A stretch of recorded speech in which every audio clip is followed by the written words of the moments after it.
Hey everybody, I'm Cinnamon Cooney, your Art Sherpa, and today I would love to show you how using the gridding method and some other transfer methods can really help you get an image on your canvas. If you've ever been afraid of drawing or felt like you just couldn't do it, this is a really good first step to see how, much like learning how to paint, learning how to draw is just a set of techniques and skills that you can practice over time. So I'm going to give you a bunch of information on this. We are doing this around the spring lamb so that we can be ready to do the step-by-step painting today.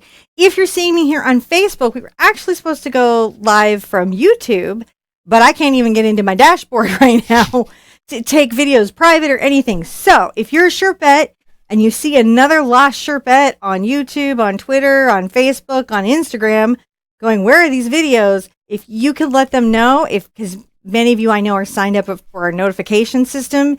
If you would like to be signed up for our notification system, on the mic is my husband, John. Hi, guys. He can tell you how to do that. And the reason it can be a good idea to do it is because sometimes Facebook just doesn't let us, not Facebook, YouTube didn't just let us in the dashboard. I can't even make a video private. I can't do a thing. And so we got to go Facebook, and you would know where we are and why we are there. See, it's for information. Mm-hmm. But only when we're live. That's when we use it. We don't use it for sales or promotions or anything, just to let you know when we're live, which on some weeks or some months can be a lot. It can be. A lot of notifications. But right now it's pretty mellow. It's pretty chill. Hopefully everyone is finding us okay. No, they're all finding us here. We're all doing really good. So the room's totally filling up. Everyone's like, oh, here you are. Yay! They got the gnomes, so we're doing good. Just help each other get in here. All right. Okay, so here we are, and I'm going to show you some really cool stuff about how you can get images on surfaces. I get asked that question a lot. We've just had a really great, wonderful conversation about what types of things are cheating in art. And we talked about how Camera Obscura, projectors, gridding methods, transfer methods, these things are not cheating in art. They're just different techniques to take a design and enlarge it or shrink it or move it from one type of media to another type of media. And they're very commonly used in art. So sometimes as new painters will think something is cheating or not cheating, and it's better to think of it as a technique that is helpful or useful to you, though you want to learn as many techniques as you can. The only time you cheat in art is if you pretend that you did a painting that you didn't do and then you put your name on it. Like if you pretended you were Van Gogh and then signed it as Van Gogh and then sold it as a Van Gogh, the feds will come for you. If you live in our country. If you live in another country, another group of police will come for you. That actually is a crime. Hopefully, I would hope our people wouldn't come for you. That seems really rude, but you know what I'm saying? That's the crime, not using a bit of tracing paper. So we teach art. How did you get there? How do we get where? We're teaching art, aren't we? Yeah. Okay. Was I not teaching art? I feel like that's an important art fact. Don't commit art fraud. Don't do that. Isn't that good advice? It's very good. I'm saving you so much money, time, and trouble, except for that one guy who somehow turned committing art fraud into a BBC show. I'm still wrapping my head around that. But I guess if you're a really, really good thief, then it at some point takes a turn and becomes admirable in some kind of crazy way. So go figure. But on to the gridding method and other methods of getting an image on canvas. I'm going to turn around. Okay. So what I have here is my little grid reference. If you go to our website, TheArtSherpa.com, and you go to the lamb video, you can actually print one of these out. I made one of these for you guys, and it will help you get the grid in and let you see where your little lines are going to go. If you've never done this before, this is really, really great. But the first step to doing this, the first process is you've got to put a coat of color on there, and we want to do that's kind of like an acrylic ground. But we don't do it washy because it would not bind to the canvas well. I have phthalo green here and burnt sienna. On this particular image, and you see our cutie cute lamb here, I'm going to go with a deep green for the background. I think that's going to give us the best beginning to our project. And so I'm going to start there. I've got a number 30 ruby satin. And I'm going to just take a little bit of my burnt sienna and my phthalo green, and I mix them together, and I get almost like a deep forest green. And I'm going to just paint the whole surface that dark green.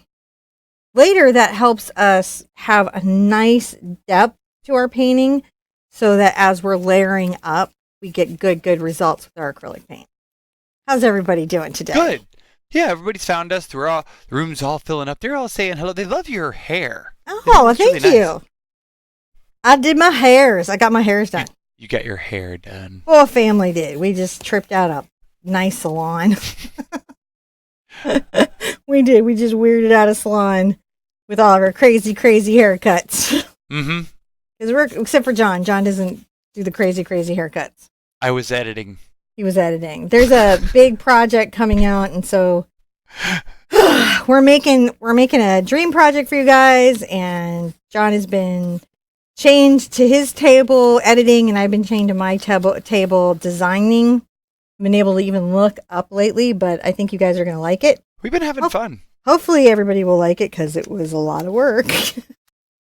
So it'd be good if they did. It's okay if you don't. You know, we speculated. We're speculators. We speculated. YouTubers. We're speculating YouTubers. Really what it today. is. Huh? Not today, we're not YouTubers. Today we're Facebookers. Hi, Facebook. Love you, Facebook. I actually love Facebook. I love going live from Facebook because Facebook has a completely different vibe.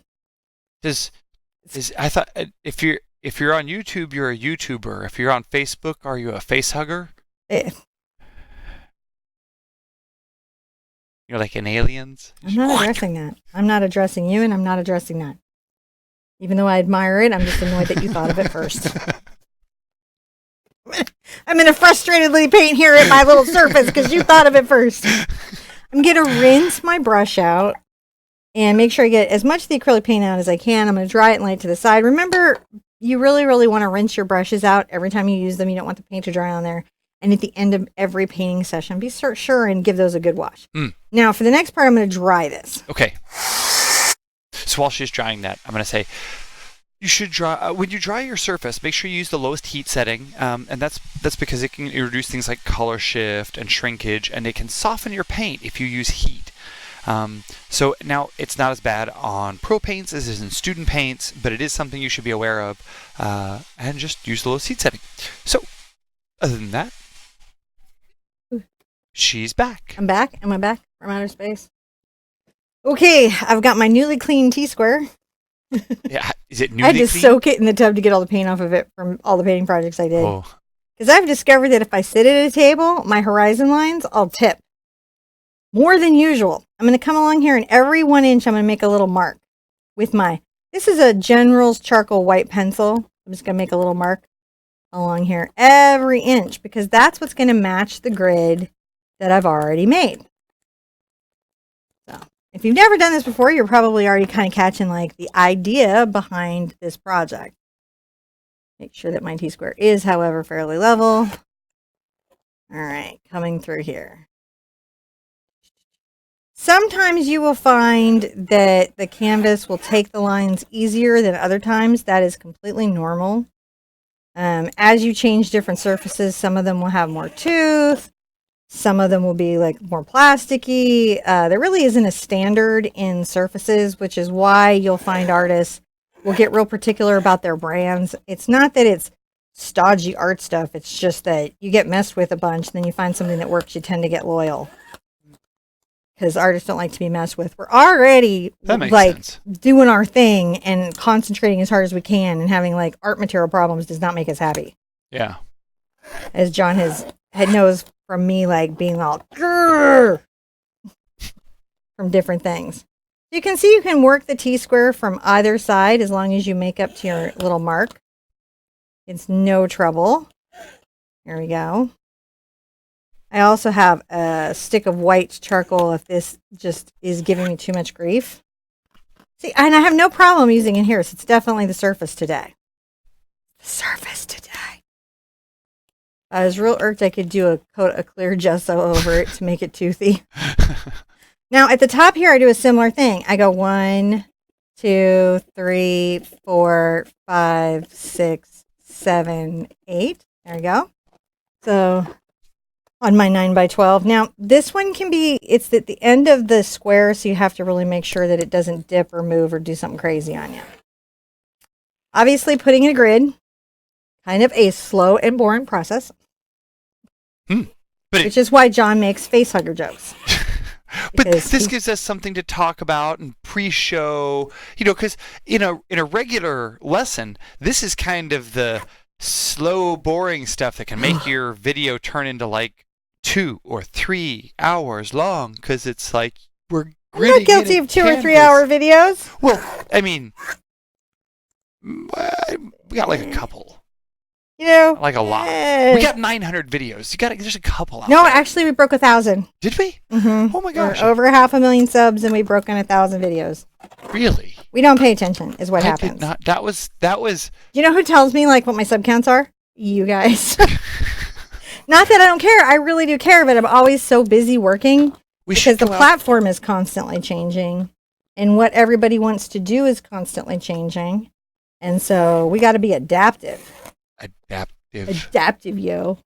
Yeah. So, woo. All right. So I've gridded this in. Look at that. It's gridded. Grit your teeth. You've gridded it in. So what you're going to have is a bunch of little squares. And, you know, if you don't have if the charcoal pencil isn't there, you can use sharpened kids chalk.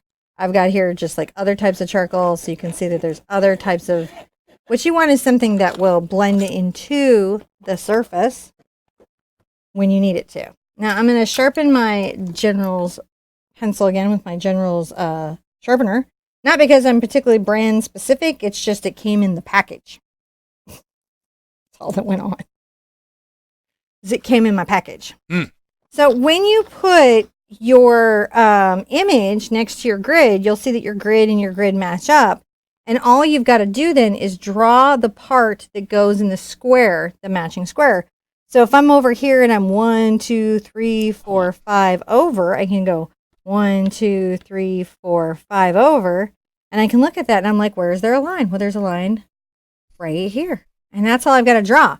You can draw a slightly curved line at the top of a square. You've got that handled, right? This isn't really drawing as much as plotting, making strategies. So if that one's there, I can see the next square, the line comes down almost into the corner. Oh my gosh, I have like half a lamb's head. Now this one, the line goes down, but an ear starts to consider its little journey down. And so I got to make that little bump for an ear. And this part of the square, the little ear comes out that far, and then it comes down here. And then, so we go here, and then you're going to catch little subtleties like the way the ear bumps up and bumps down and comes right here. Whoa, how cool is that? Okay, I'm kind of an art nerd, so I get really excited when these things all work. I accept these things about myself, though. You know. So as you come up, you know, you've got your bump square, and you can come right here, and you see that it's coming like that. And then just a little bit there. And we see just some of the inside of that ear there. What? That's so cool. Now I can get the eye in.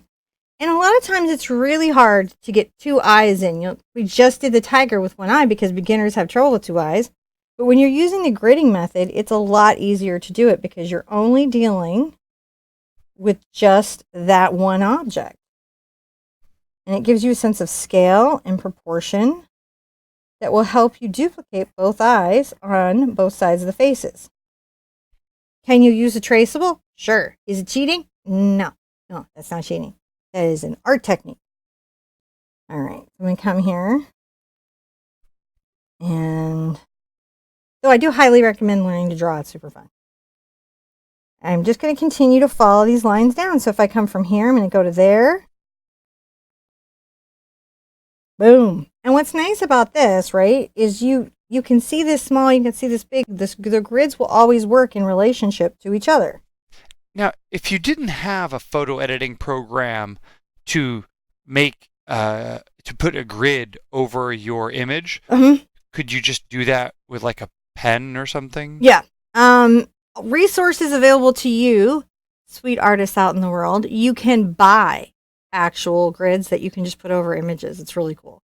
And they're permanent and they go forever. You can take acetate and a marker, and if you know you're going to be painting 9x12s, you can make a 9x12 grid and therefore put it over anything. You just tape it right over your image. Okay. So super cool. And arttutor.com has a gridding tool. I think that's free. So I'm going to you're saying that the same stuff that they used to use as a kid's overhead stuff you can just take that and make a grid that you can reuse over and over and over again. Yes. Quite effective.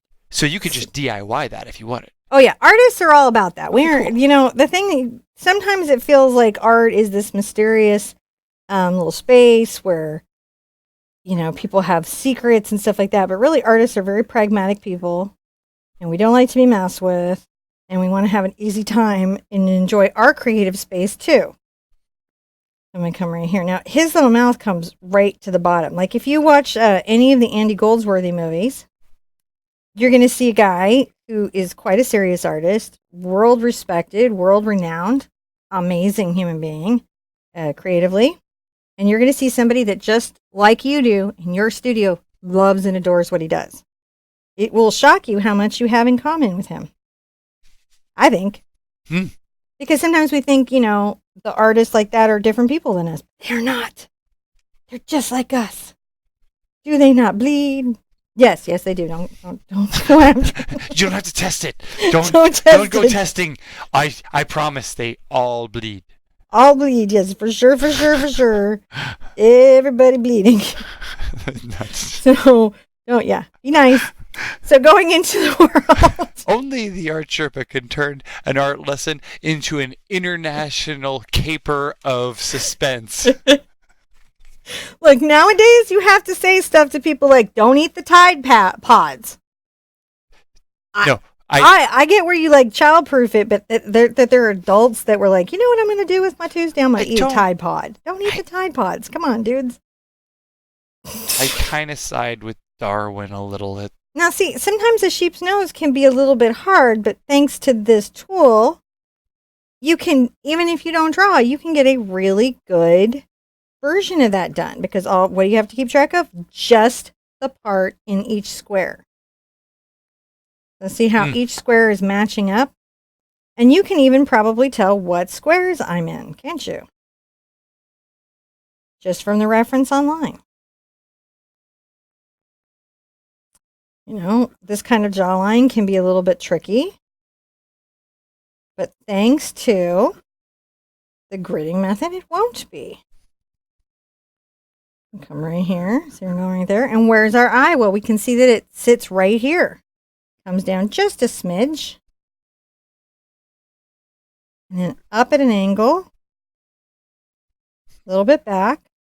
There's the glass orb. I love the glass orb. And then, there we go. Having an eye. But this wonderful, I love that there's this little kind of bump out that is the temple that we're going to catch. And then what are we doing? We're coming right back up and we're joining the top of the head. See how easy that was? Is that not crazy cool?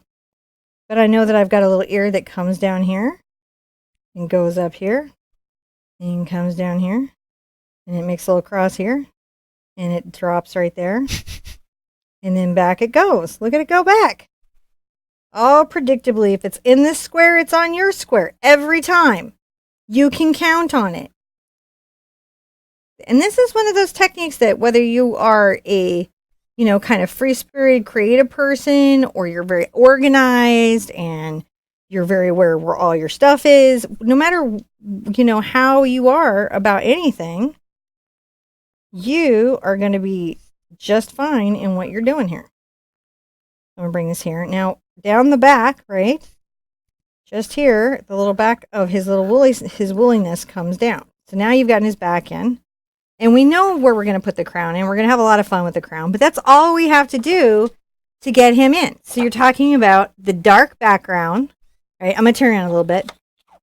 Boom, boom, boom. Boom. So we're talking about, I'm putting in the dark background. I'm using tools like chalk or white pastel or white charcoal to kind of sketch things in. I'm using the gridding method. Now, you can also use, we always provide tracing paper. Yeah. Not tracing paper, but like the traceables. Traceables. So you've seen me use the Cerro paper a lot, but if you don't have Cerro paper, I'm going to turn around again just real quick. Oh, hold on. You can come and you can take something like this and just rub the back. Right? Rub the back of it. Just where you have lines, you would rub the back. What if you didn't have chalk or something? You can take a pencil. The pencil leaves a little darker. The pencil leaves the graphite on there. And so that can impact your paint. Artists like to think about those things. It's important to think about them. So see how either one will work. And then if you're trying to get it on a piece of paper, I'll grab a piece of paper. I can show you how it would transfer onto. Oh, I love all these, but I'll use one. Erg. All the regrets. Right? So if I want to transfer on there, all I have to do then is trace over the little lines that I have, right? Mm-hmm. I think it's always good to tape it down so it doesn't move on you. I'm just showing you real quick what that might look like. You know, the way it's different. So I'm being kind of quick and not particular and being a little messy. Yeah. I just want you to see how you get a light transfer of that or a light transfer of that. But you don't need a dark one. You just need a light one. And the heavier you color it, right? If you go real heavy, if I go like this, right? Where I'm really laying down this white on the surface, I can absolutely get myself a heavier line. The same is true with the graphite. I would, if I'm going to do a heavier graphite, because it's a little harder to clean up on your canvas, try to keep it to the lines of whatever I'm transferring.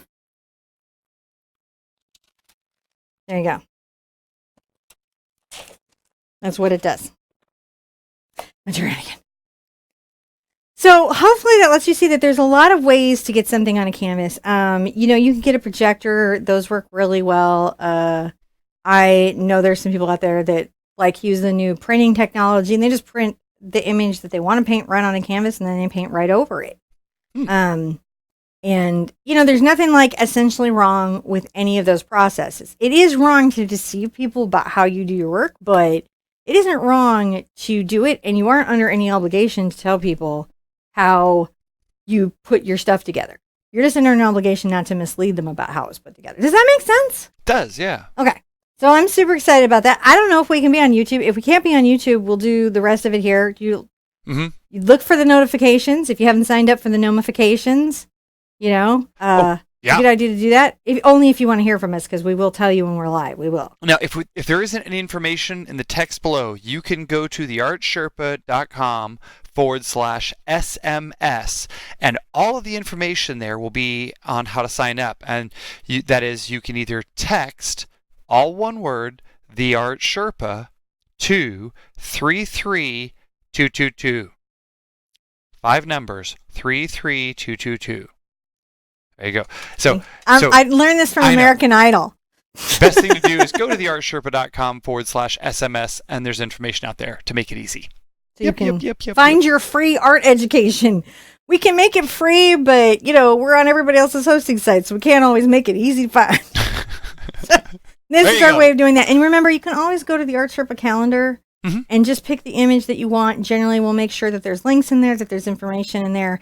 And we always, even if we're across several platforms to get a project out, it will all be aggregated to those pages. All those resources are there, and the material information and any of the extra stuff that we talk about ends up there. So don't ever worry about like, oh, I got to find all this again. You don't. You just go to the website and it'll be there for you. It's the only way to handle honey, it's 1,000 free art lessons. Wow. I'm just like, now we got to play a game. What haven't I painted yet? I think I haven't painted a rhino. What haven't I painted yet? What's the little bird that sits on the rhino? There's a little bird. Kingfisher? Maybe. We got to do that. I don't know. I've been watching some Animal Blue Planet with my kids lately. Some of those shows are rough, man. I'm like, get away, little gazelle, get away. Coffee. Let's go get coffee between our next show. So we'll be back to show you how to paint the lamb. Relax, get your stuff set up and ready. We're going to have a lot of fun painting him in today. He's going to be a great project. Bye-bye.